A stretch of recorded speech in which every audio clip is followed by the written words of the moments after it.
many of you here today. First of all, it's not raining, right? Secondly, in this crowd, there are so many people who've supported this bell project one way or other. And whether it's in terms of helping with input on the original design, whether it's in terms of donations, whether it's just helping coordinate all the many steps it takes to bring a project like this all the way to its conclusion.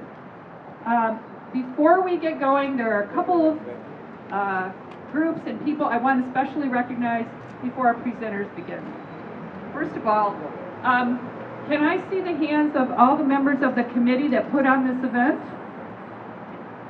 What you see around you are some of our hard-working volunteers, right? And if I were to name everybody who helped with this project, we would be here till 4 o'clock tomorrow. So let me just introduce them as the committee. They're members of the Friends and the former museum staff. So please feel free to thank them in person later.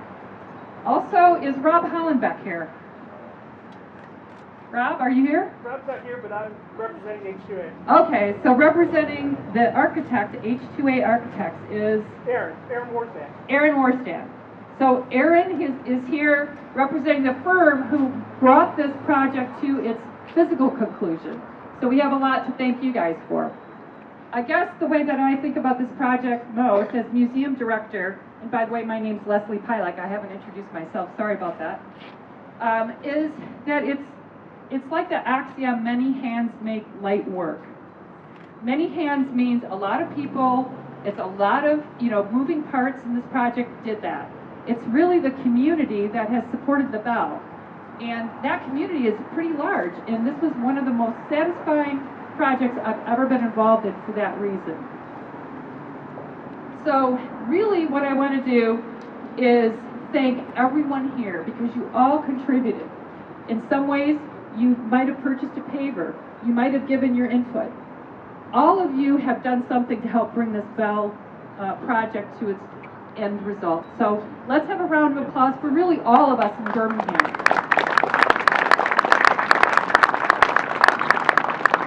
I also want to mention one more person before I move on, and that is Commissioner Carol DeWeese, who is also our official still photographer. We have the Birmingham Area Cable Board present. We also have the Birmingham Area Schools here videotaping. So thanks to you guys for documenting this event.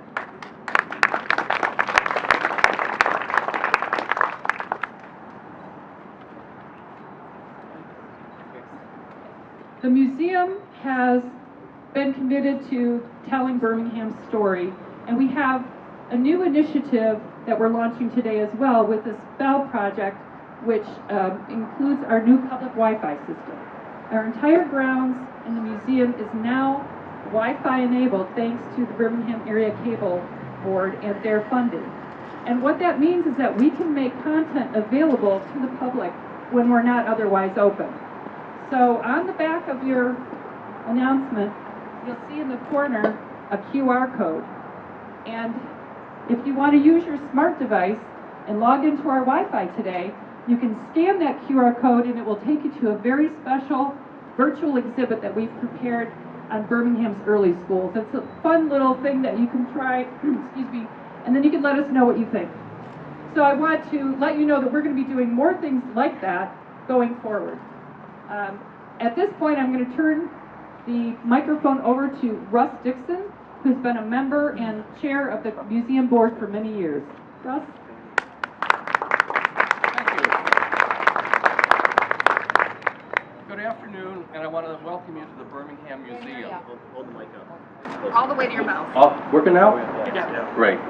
Good afternoon, and I want to welcome you to the Birmingham Museum. Closer.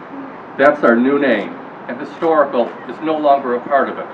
And this isn't because we're turning our backs on history, but rather we want to replace a dusty chronology with a more encompassing examination of the social and cultural factors that have contributed to our heritage.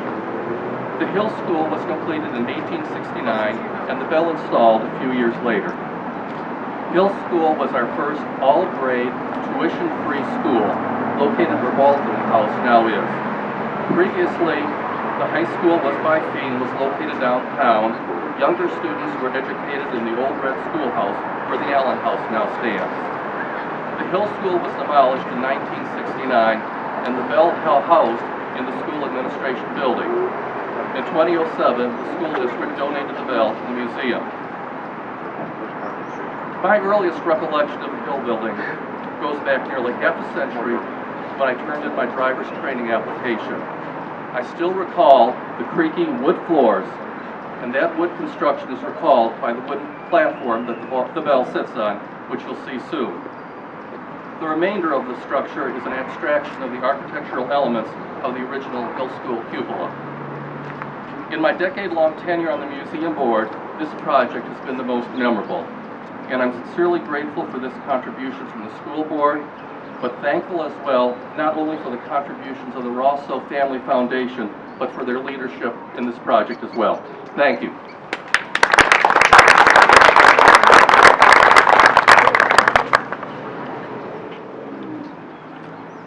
And now it's my distinct pleasure to present to you Mayor Raquel Hawk, who has been a big supporter of Birmingham's history.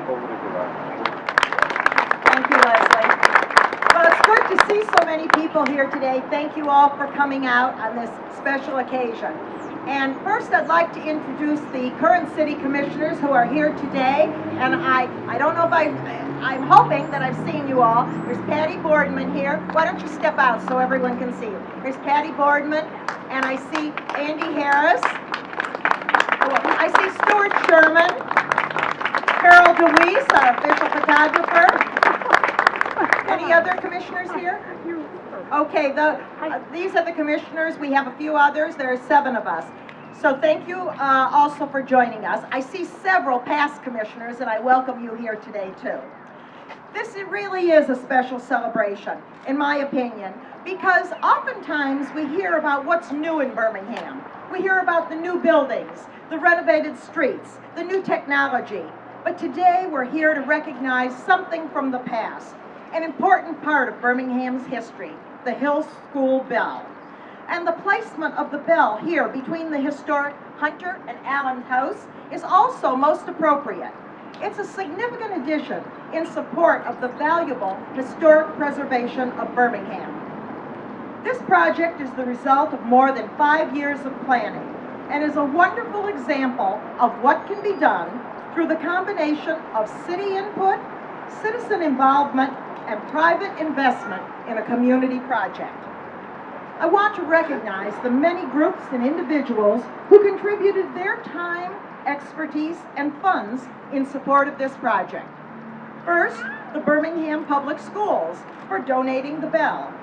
Also, the many volunteers, friends of the museum board, and all the other committee members within the city who provided input on this project. Also, the many staff members, Leslie Pilak and the other city administrators who spent so many hours coordinating this project. And then I have to recognize the hundreds of individual citizens who made donations to the project. And you will see many of the bricks right here near the bell. But I especially want to recognize the Rosso Family Foundation, who provided both project input and significant funding. Today, we have with us today John and Sarah. Where are they? Please step forward. John and Sarah Rosso. This is a brother and sister. Thank you so much for all you've done. The Rosso family has been part of Birmingham for over a century, and this is just one of the many worthwhile projects the foundation has supported that benefits the Birmingham community. The Rosso Family Foundation has contributed $42,500 since 2011 to support improvement projects at the museum. Part of this, nearly $35,000, went for the bell, and almost $8,000 for landscaping. And their contributions continue to help the museum, particularly with the landscaping as we look forward to new projects. And so, on behalf of the Birmingham City Commission, I want to express my appreciation to everyone involved for your many contributions in making this beautiful display of the Hill School Bell possible and preserving an important part of Birmingham's history. Thank you.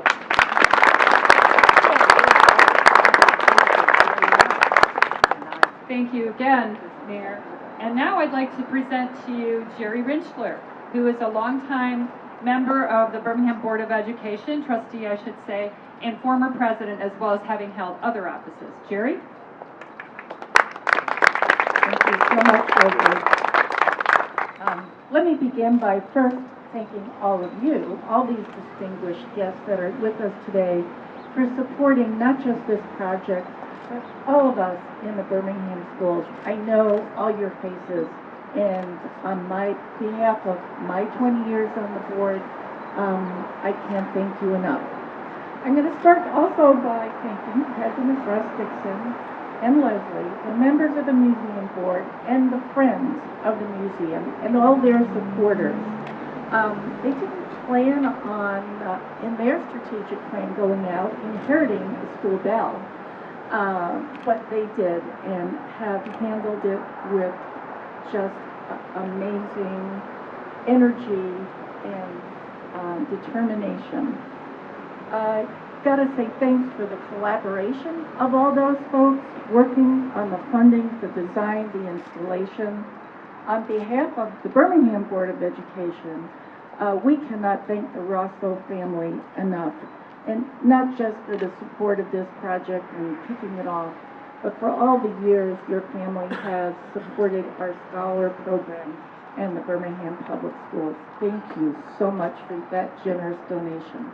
So, how did this come to be? Well, about 9 years ago, as I was then on the Board of Education, when our superintendent, Dr. John Hoffler, announced that he had decided to retire. It wasn't something we were ready to hear, weren't really happy to hear, but we needed to move forward. So our Board of Education sat and thought, you know, after 14 plus years of distinguished service, what do you give a guy who's moving on and really started a strategic plan and moved us in such a positive direction? So in conversation, Trustee Rob Lawrence claims to have been the one who suggested we donate the bell. It didn't take long for that Board of Education to jump in and really brainstorm, well, what do we do with it? It's here in the lower level of our former board administration building right there on Merrill. Maybe some of you saw it sitting there in the lower level. And so at first we thought we would for sure needed to be in a public place. And then through conversation with the museum, we unanimously voted to donate the bell. And just so you know, in a resolution, those folks were former trustee Shelley Weisberg, former trustee Deb Roberts, former trustee Susan Hill, former trustee Lori Swafer, who's over here on my left, and by the way, has been my partner through this project.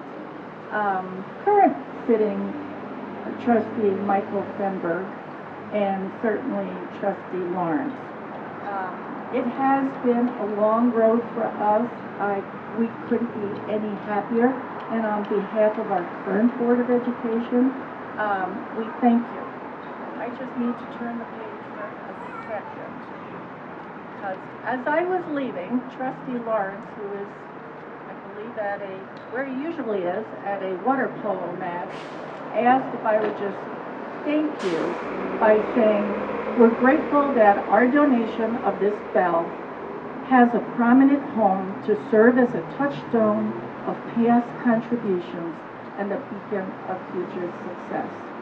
And I know if Dr. Hoffler could have been here with us, he would be so thrilled, because one of the joys of his 14 years, whenever students would come to visit, they would have to go down to the basement and ring this bell. So hopefully in the near future, he can stop by and take a whack at this bell. But thank you all for being here. Thank you, Jerry. And now I'd like to present to you Daniel Patton, who is former museum staff and currently the president of the Friends of the Museum. Dan? Thank you. It's really exciting to see everyone here. It's a great turnout. It makes me feel good about this project. First of all, I'd like to thank my two predecessors, Jennifer O'Hare and Marty Logue, who diligently made this happen. And of course, Leslie, my former employer, and the city of Birmingham, also my former. So I just want to tell a little story about the bell. So over the past few years, I've led second grade Birmingham school tours through the museum here. And the first thing we come across as we enter the museum was the bell, which was sitting in the lobby right there behind you. And the bell was such an amazing thing, this massive piece of history that they could touch, and it really illuminated the differences and the similarities between the past and the present. And so then the children would get to ring the bell, and they would squeal, and the adults would cringe, but we all had fun doing it. And so it's very exciting to see the bell outside for everyone to take part in the fun of bringing it in. And that's it. Thank you, everyone, for coming. And Thanks, Dan. And now our final guest of honor, I would say, is somebody who has a very special connection to the bell. Randy Forrester, can you please come up? Now, what I would like to prepare you for is Randy's going to tell you a few stories, I believe. Following that, we're going to unveil the bell, and then, before anything else, we have a very large banner for a crowd opportunity photo that we'd like to invite everybody to gather in front of the bell and be part of that, okay? So I'm just preparing you. All right, and now, Randy Forrester. Thank you, Leslie, and thank you everyone for coming today, and also thank everyone, I would like to thank everyone that contributed in some way to make this dream, I guess, a reality. The bell was installed in Hill School in 1902. My father, George Forrester, was a lifelong Birmingham resident, was born on Brown Street. And I look around and I see a few faces that probably knew my father. He also never slept. That's what he always told me. So when the opportunity arose that someone in the school district asked my father if he would like to leave Brown Street in the morning and come up to Hill School and ring the bell every morning, he jumped on the opportunity. But then I found out a little bit later that probably when he was a little bit older, in the late 20s, it was probably that he got to get out of class 5 minutes early to go ring the bell to say that the school day was over. So imagine, if you can, some of those people that I recognize will remember this. There used to be an alley from Brown Street up to Merrill Street, and that's the route that my father used to take every morning, Monday through Friday, to get to Hill School to ring that bell. In 1969, when the building was going to be torn down, my father insisted that he, my mother, Frances, and the 6 kids were allowed to ring the bell one more time. My brother Tom is here. He remembers ringing the bell. I remember ringing the bell. I asked my other siblings, what do they remember? It was hot. It was July. It was dirty, dusty, and filled with cobwebs. But I do remember that we climbed up onto the 2nd floor and we looked up into the belfry, and there was the bell and the cord. So we all hung on the cord once or twice, and it pulled us up off our feet a little bit, and we rang the bell. It was installed in the school board building, and here we are, full circle. This is my 3rd opportunity to ring the bell. 1969, a couple years ago in the Michigan parade, and now to the official dedication. So we've come full circle in 114 years. So thank you for coming. I'm thrilled that you're here.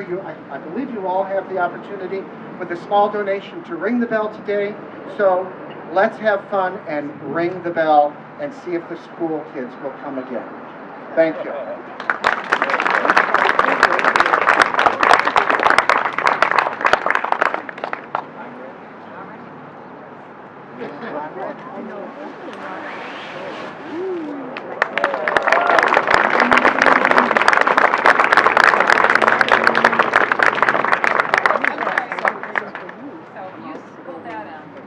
Now, what we'd like to do is invite all of you to come and join us behind the bell curtain. Because this place matters. So if you would join us for a group photo, and behind you is fine. Yeah, you can duck down if you really...